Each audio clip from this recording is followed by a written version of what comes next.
Vaccination rates continue to drop in New Jersey. The latest data from the State Department of Health looking at rates among school children shows that 91.3% of children were fully vaccinated last school year. That number down from 95.4% who were fully vaccinated in the 2017-2018 school year.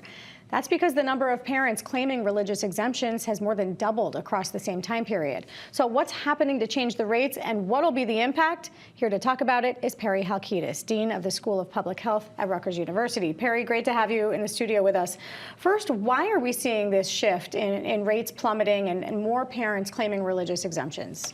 So I think there are lots of factors at play here, and I think COVID sort of was a game changer. We've had decades of skepticism around vaccination, going back to the late 1990s with a published study by Wakefield.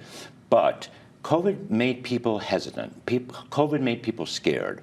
The vaccine caused people to have distress. And I think that opened the doors for parents to begin to really question whether or not vaccines are truly safe for their children. It's not a new phenomenon. It's just one that's accelerated. Number two, I think what we're seeing right now and what we're seeing in New Jersey and across the United States is a reaction to a federal government that is raising doubts about the efficacy of vaccines and the importance of prevention. So you put those two things together, plus you add to it what I believe is a huge factor that we don't talk about, which is during COVID, we all became very isolated and we forgot we were part of a civil society and we have to take care of each other. And you get a situation where people are making decisions that don't really care for all of us. What are the health impacts? I know we've seen more and more reports across the country, even here in New Jersey, of measles outbreaks happening, something we hadn't heard of. What are the impacts when we see these rates dropping?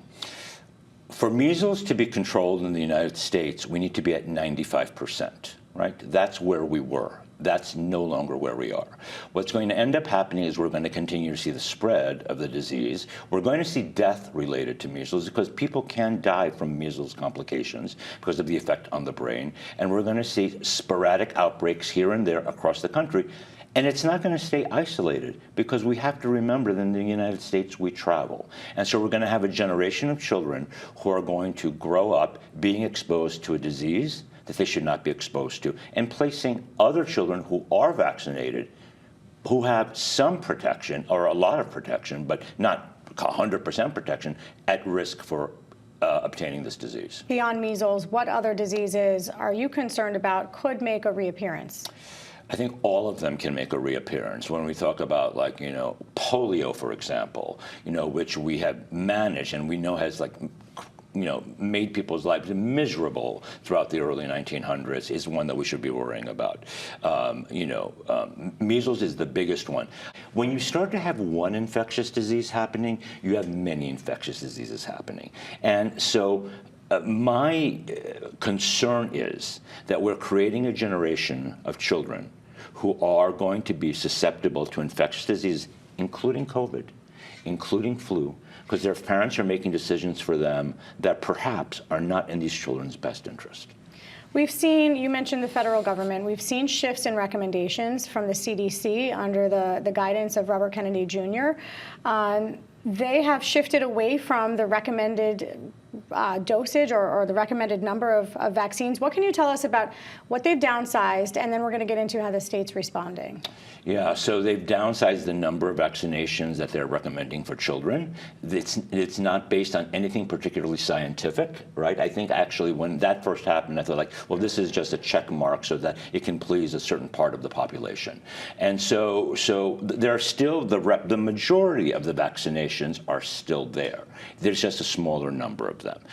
The state, if I could go to that, sure, is taking an approach that many of us in public health are taking, which is garbage in, garbage out. That's what's happening at the CDC. What do you mean by that? By that I mean that the CDC is no longer the source of information, of good guidance and clear scientific integrity that it was years ago. So the recommendations that are coming out of the CDC right now are often fraught with politics, they're often fraught with an agenda, and they're not purely based on science. So we who are working in public health are telling people, watch what they're saying with caution, watch the data that they're putting forward, because it is all being manipulated and massaged in a way to sort of appease a particular segment of the population. Perry, on the flip side of that, there's a lot of people who say that that's what was happening previously before RFK came in and made these changes. They say that there was a political agenda previous to this. How do you respond to that? I respond to that there's no evidence for that. There's the political agenda prior to that was we want to keep people healthy, and we want to keep people healthy by keeping them vaccinated. The politicization is always an issue, for sure. This political approach that we are facing right now is an anti-scientific one. And I think that if there were any politics in the reverse that happened in prior administrations, it was a pro-scientist one. So maybe things seem better than they actually were. But certainly the country was healthier. And if you look at morbidity and mortality rates, people were not dying younger, and now they're dying younger in the United States. Let me ask you this. We've seen a severe flu surge in the region this winter, and the FDA has changed its own course on whether or not to consider the Moderna vaccine, which is an mRNA vaccine. What can you tell us about it, and what happened there with that change-up? Yeah, so H3N2, subclade K, which is the version this year, the vaccine that most of us got earlier in this year was not the most effective around this particular strain of virus, but it worked, right? So what you've seen in the last few months is a surge of flu, because while the vaccine worked, it didn't work as well as it could have worked, okay? But we still prevented people from dying. What the reversal that we saw in the last couple of days is actually fascinating, because Moderna comes forward. They said we have an mRNA vaccine that's going to be used for flu. The FDA says no. And then I think they succumb to pressure. And a lot of it is business pressure. Absolutely. We know Blackstone funded that vaccine. Absolutely. Blackstone funded that vaccine. I think that the administration does not want to sideline big business. And as a result of that, I think the pressure that the Trump administration felt made them change their course on this. And, you know, good for public health. It's a win for public health in some ways. But it shouldn't have to come back down to like a business forcing a government that's supposed to take care of its people to be able to change a decision, which is a right decision. Very quickly, do we have any sense of when it could be approved?